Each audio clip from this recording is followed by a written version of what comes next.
We shift our attention now to news from Parliament. Legislators opening debate on the Law Reform and Revision Bill.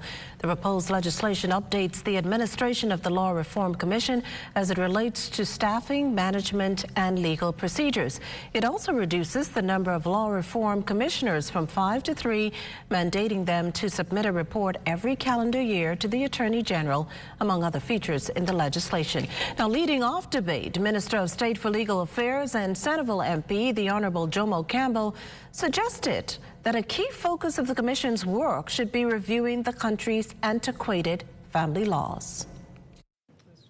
Our Matrimonial Clauses Act is more than 140 years old. Wow.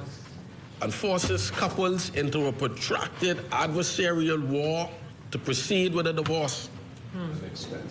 And expensive. I wish to note that this act has not been significantly amended. The Adoption of Children Act was enacted in 1954, over 60 years ago. And I know that there's been no significant amendment there either. Our Child Protection Act, passed in more recent times, continues to contain a legislative glitch in that unmarried fathers are determined to have no standing to petition the courts for visitation rights for their child.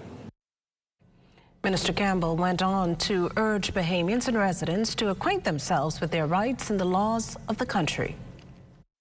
Ignorance is no excuse when breaking the law.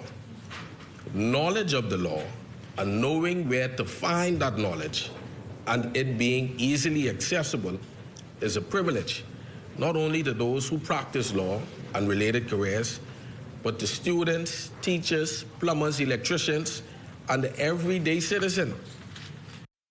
Well, in his contribution, St. Anne's MP Adrian White threw out this criticism.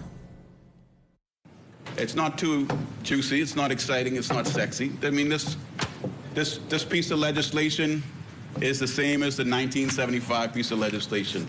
We went down to a maximum of 3 commissioners so that they could focus on different branches of law. We didn't get any information on which branches they're going to focus on. Those 3 are going to focus on.